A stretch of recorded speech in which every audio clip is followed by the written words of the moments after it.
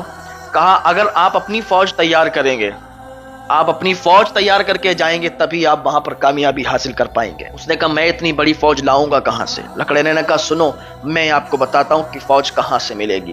کہا بتاؤ۔ کہا یہ جنگل دیکھ رہے ہو، جنگل کے بیچوں بیچ میں کچھ ایسے لوگ ہیں کہ جنہیں آپ کے وزیر نے جو ابھی بادشاہ بن گیا اس نے ناحق ستا کے، ناحق الزام لگا کے ان کو سزا دی، جو بھاگ بھاگ کر یہاں پر بسے آ کے ہیں، یہاں پر رہے آ کے ہیں۔ کہا مجھے ان کے پاس لے چلو۔ اس بادشاہ کو لکڑہرا ان کے پاس لے گیا۔ لے جانے کے بعد اس بادشاہ نے ایک تقریر کی، لوگوں کو بتایا کہ میں کوئی عام انسان نہیں ہوں، میں تمہارا بادشاہ ہوں، تمہارا حاکم ہوں۔ لوگ اس کے پاس آ گئے اور اپنی تکلیف، اپنے دکھ درد بتائے۔ تو بادشاہ نے کہا ٹھیک ہے اب اس سے بدلہ لینے کا ٹائم آ گیا ہے۔ بادشاہ نے کچھ دن رہ کر کے وہاں پر ان کو تلوار بازی سکھائی، وہاں پر ان کو تیر اور نیزے بھالے چلانا سکھائے۔ ان کو جب ٹرین کر دیا تو پھر ایک دن بادشاہ نے کہا آج وہ وقت آ گیا ہے، کیونکہ موسم بدلا ہوا تھا، آندھی کا موسم تھا، آندھی آنے والی تھی اور بارش ہونے والی تھی۔ وہ محل سے نکالا گیا تھا تب بھی ایسا ہی موسم تھا، آج بھی ویسا ہی موسم تھا۔ تو اس نے کہا آج چلو، اور مجھے معلوم ہے کہ جو قید خانہ ہے، جو کاراگار ہے، اس کا راستہ خفیہ ہے، سرنگ جاتی ہے صرف کاراگار کو، جو میں جانتا ہوں اور کوئی نہیں جانتا۔ تو بادشاہ کے ساتھ وہ پوری فوج تیار ہو گئی، اور بادشاہ کے ساتھ اس سرنگ سے ہو کر وہ پہلے تو کاراگار جا کے اپنی بیوی اور بچے کو اس نے چھٹایا، اور اس لکڑہرے کو اس نے بولا کہ تم ان کو سلامتی کے ساتھ لے جاؤ۔ وہ لے کر چلا آیا۔ اب اس نے مین دروازے پر جا کر حملہ بول دیا، کیونکہ ایک دن وہ ہوتا ہے کہ جب انصاف کا دن ہوتا ہے، اس دن انصاف ہوتا ہے، کیونکہ حق آتا ہے اور باطل مٹ جاتا ہے۔ جال حق وزحق الباطل، باطل کو مٹنا ہی ہے، باطل مٹ کے رہتا ہے، حق کے سامنے باطل نہیں ٹک سکتا۔ تو اس نے مین دروازے پر لات ماری تو مین دروازہ کھل گیا۔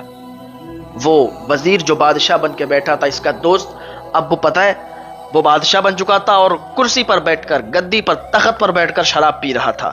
جیسے ہی اس نے اس بادشاہ کو دیکھا تو اس کے ہاتھ سے گلاس چھوٹ گیا۔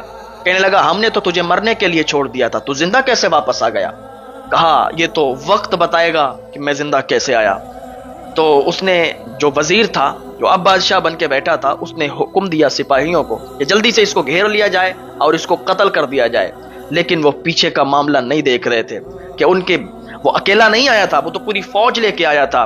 اس نے ایک حکم دیا، ایک آواز بلند کی اور پوری فوج نے اندر حملہ کر دیا، کیونکہ وہ موسم ایسا تھا کہ جو اور سپاہی تھے وہ اپنی اپنی چوکیوں میں بیٹھے تھے، وہ اپنی اپنی جگہوں پر آرام کر رہے تھے۔ اسی ٹائم اس فوج نے جو اندر سپاہی تھے سب کو قتل کر دیا، سب کو مار دیا۔ اب بچا وہی وزیر۔